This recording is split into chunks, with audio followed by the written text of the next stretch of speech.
my name is Sam. If you have any questions, please feel free to ask. The history of this park is really rooted in conservation, and that's because these trees were planned to be cut down. Redwood trees are the tallest living organism in the world, and they were heavily utilized to build up California. And so there was a gentleman by the name of William Kent, who was actually from Chicago, and he was actually a really sick child, and his parents used to bring him out to California to get that fresh California air, and he fell in love with this place. And so as an adult, he came out here and he purchased the plot of land that you're about to walk through, and because he wanted people to appreciate the land that they saw, not to utilize it as a resource. He actually had a goal to have Mount Tamalpais State or National Park, and today we kind of have that in conjunction with the state parks and Marin Municipal Water District, so his dream has kind of come true. But something happened in 1906 in San Francisco. Do you guys know? Earthquake. Yeah. Major earthquake and fires. And ultimately, San Francisco was kind of burned to the ground. And so there was a big push to rebuild San Francisco, and what better to do that with than old growth redwood forest.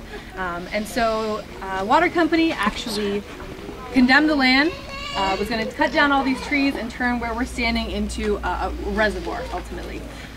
And William Kent felt very strongly that that shouldn't happen.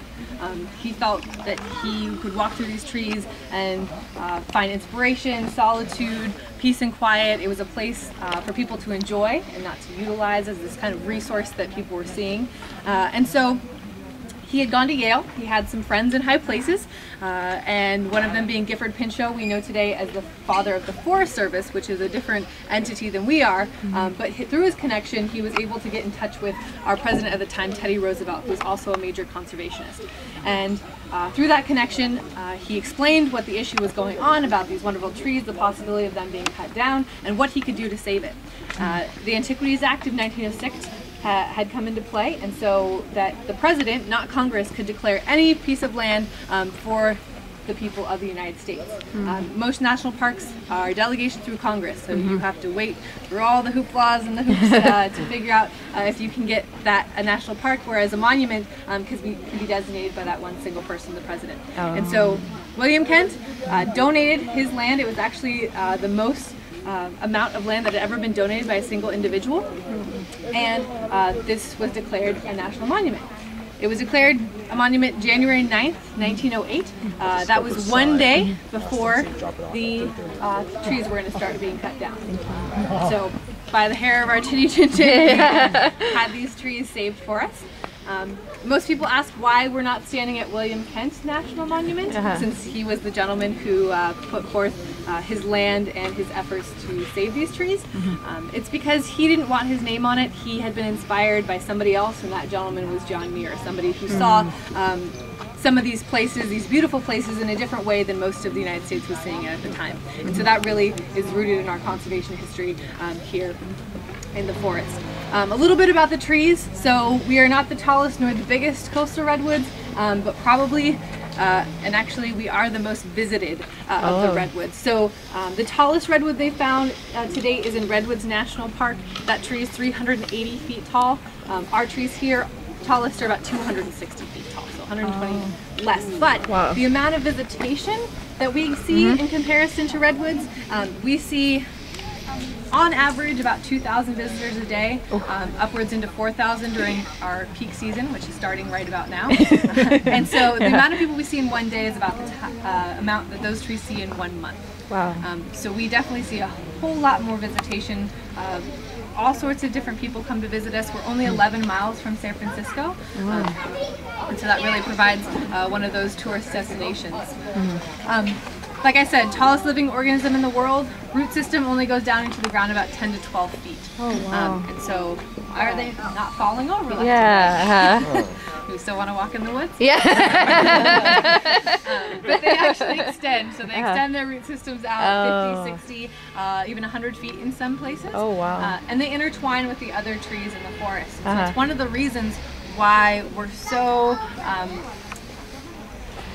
what's the right word to say? Why we're very picky they stay on the trail. Very touchy about why we want people to stay on the trail. It's because that root system is so intricate. It's not only is it shallow, but it's almost like spider webs. If you ever see a root ball that's come up, they're really, really intricate, tiny little kind of fibrous roots that are spanning the forest floor. So not only are we crushing them when we walk up trail, but we're compacting that soil so for the future they're not going to be able to be utilized the right way. And that's important because these trees want to drink about 300 to 600 gallons of water a day. So lots and lots of water. That's why you only find them in this very select place. And that's because we get, at least we usually get, lots of rain during our winter months. This year was a little bit different. But in the summer months, June, July, August is actually one of the coldest periods of times in this area along the northern coast of California because we have lots of fog. And fog represents about 20% of the annual uptake of water for these trees, so they utilize fog. With climate change happening, that might alter the way these trees utilize fog or when they utilize fog. But they're really set up to pull the fog right out of the air. It'll actually feel like it's raining in the forest during those summer months because it'll drip down to the forest floor and they'll be absorbed through the root system. They have two ways of getting water. So one is that either through rain or through the creek, through the root systems, but they also can do something that's called follicular intake. So each needle has tiny little follicles that are used for releasing oxygen, water, all sorts of things to be released from the follicle. But actually, if enough water is sitting on that follicle, they can absorb the water directly into the needle itself. So they've kind of adapted two ways of getting that water that they need. They also have two forms of reproduction.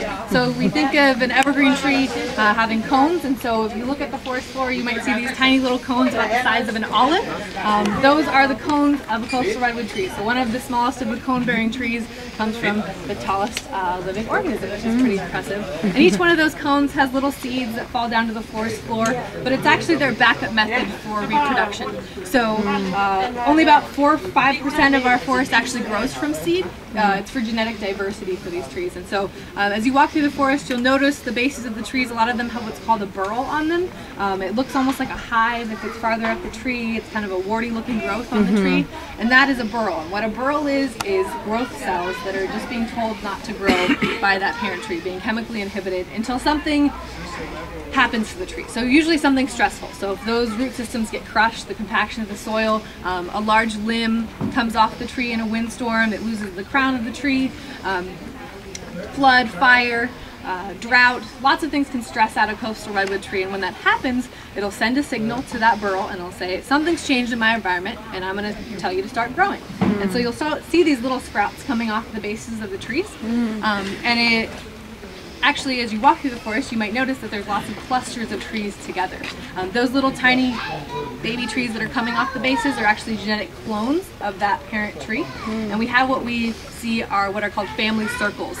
Those groupings or clusters of trees that are all together, probably hundreds of years apart in age.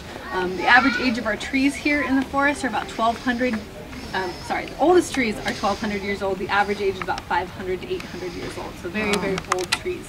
It really kind of begs the question, does a redwood tree ever really die? Because even if you cut it down, even if it falls down, that root system, those burls are going to keep reproducing. So something to think about as we walk through the forest today.